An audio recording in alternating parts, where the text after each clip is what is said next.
जी student अस्सलाम वालेकुम। आज हम स्टैटिस्टिक्स फर्स्ट ईयर के हवाले से स्कैटर डायग्राम पर बात करना चाहते हैं। क्योंकि ये रिग्रेशन एनालिसिस का हिस्सा है, तो रिग्रेशन में हम देखते हैं कि रिग्रेशन दो या दो से ज़्यादा वेरिएबल के दरमियान में रिलेशनशिप को ज़ाहिर करता है। अब दो अगर वेरिएबल को लिया जाए तो एक वेरिएबल इंडिपेंडेंट कहलाता है और इंडिपेंडेंट वेरिएबल का दूसरा नाम रिग्रेसर भी है और प्रिडिक्टर भी है। और जो डिपेंडेंट वेरिएबल है उसका दूसरा नाम जो है वो रिग्रेसेंट या प्रिडिक्टेंट भी कहते हैं। इंडिपेंडेंट वेरिएबल को हम y से शो करते हैं,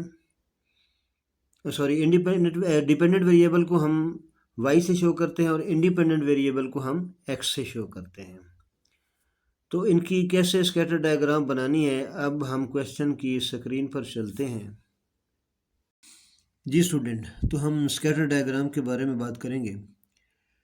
स्कैटर डायग्राम में हम जब डेटा इस्तेमाल करते हैं रिग्रेशन एनालिसिस के अंदर, तो उसके पेयर्स होते हैं, और यानी x की वैल्यूज़ अलग दी होती हैं और y की वैल्यू अलग दी होती हैं। वो जो पेयर्स बनते हैं उनको हम ग्राफ पर डायग्राम यानी ड्रा कर सकते हैं। x1 y1 से हमारा डेटा के जो कम्बिनेशन है या पेयर्स हैं, x1 y1, x2 y2, x3 y3 and so on xn yn। ये एक जनरल फॉर्म है। क्वेश्चन के अंदर हमारे पास न्यूमेरिकल के अंदर x की वैल्यूज़ दी होंगी और y की वैल्यू दी होंगी। x की पहली वैल्यू और y की पहली वैल्यू का एक हम पेयर बनाएंगे, इसी तरीके से दूसरा, तीसरा और लास्ट तक हम चले जाते हैं। तो ये जो पेयर्स बनते हैं, हम इनको यानी ग्राफ पर ड्रा करें, प्लॉट करें, तो जो डायग्राम बनेगी उसे हम स्कैटर डायग्राम कहते हैं। अब स्कैटर डायग्राम जो है वो कैसे ड्रा करते हैं, अब देखिए x और y रिग्रेशन एनालिसिस के अंदर x जो है ये इंडिपेंडेंट वेरिएबल को शो करता है और y जो है वो डिपेंडेंट वेरिएबल को शो करता है। और जब हम इनका ग्राफ ड्रा करते हैं तो दो हमारे पास एक्सेस होते हैं, x एक्सिस और y एक्सिस। हमेशा आपने इंडिपेंडेंट वेरिएबल को x एक्सिस पर रखना है और डिपेंडेंट वेरिएबल को आपने y एक्सिस पर रखना है। अगर हम यहाँ पे डॉट निशान वगैरह लगा लें, x की पहली वैल्यू इधर, दूसरी इधर, ये for example x1 x2 x3 and so on xn। जबकि क्वेश्चन की सूरत में क्या होगा कि यहाँ पे डिजिट आएंगे आपके जो क्वेश्चन में दिए होंगे, x की वैल्यू दी होंगी, उनको हम स्केल कर लेंगे छोटी वैल्यू से लेकर बड़ी वैल्यू तक और उसके मुताबिक निशान लगा लेंगे। y एक्सिस पर y की वैल्यू हमारे पास आ जाएंगी, यानी डिपेंडेंट वेरिएबल की, यानी पहली वैल्यू से y1 है, दूसरी y2 है। ये जनरल वैल्यू की बात कर रहा हूँ। क्वेश्चन के अंदर तो यहाँ पर न्यूमेरिकल्स हमारे यानी वैल्यूज़ होंगी, yn है।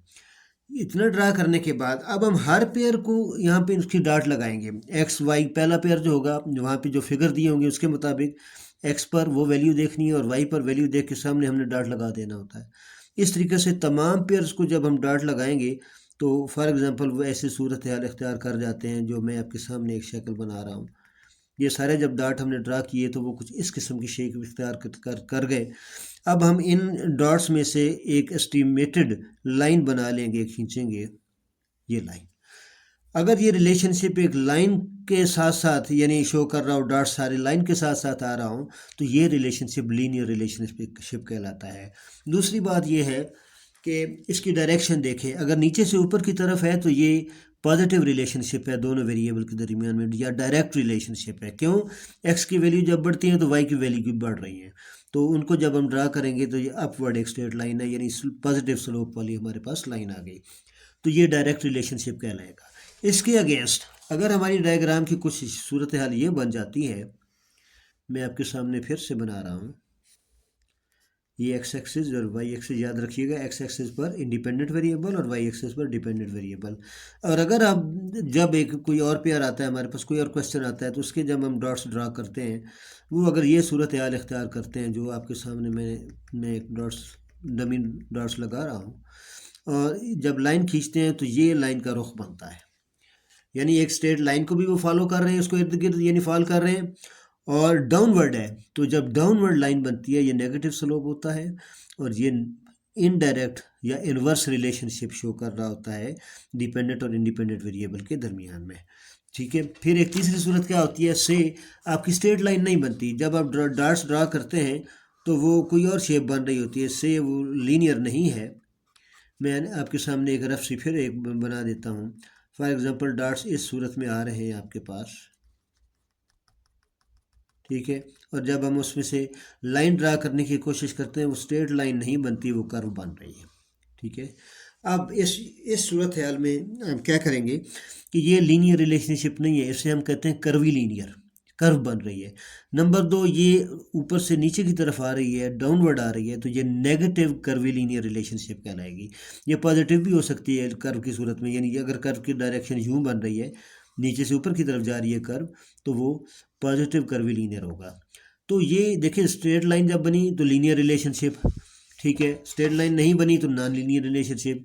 फिर अगर लाइन ऊपर की तरफ जा रही है तो पॉजिटिव रिलेशनशिप, लाइन नीचे की तरफ आ रही है तो इनडायरेक्ट या इन्वर्स रिलेशनशिप। और एक चौथी सूरत भी ये हो सकती है कि अगर रिलेशनशिप दो वेरिएबल के दरमियान में ना हो तो कोई और, यानी एक बेढंगी सी सूरत हाल बन जाती है, कम्प्लेक्स सी सिचुएशन बन जाती है।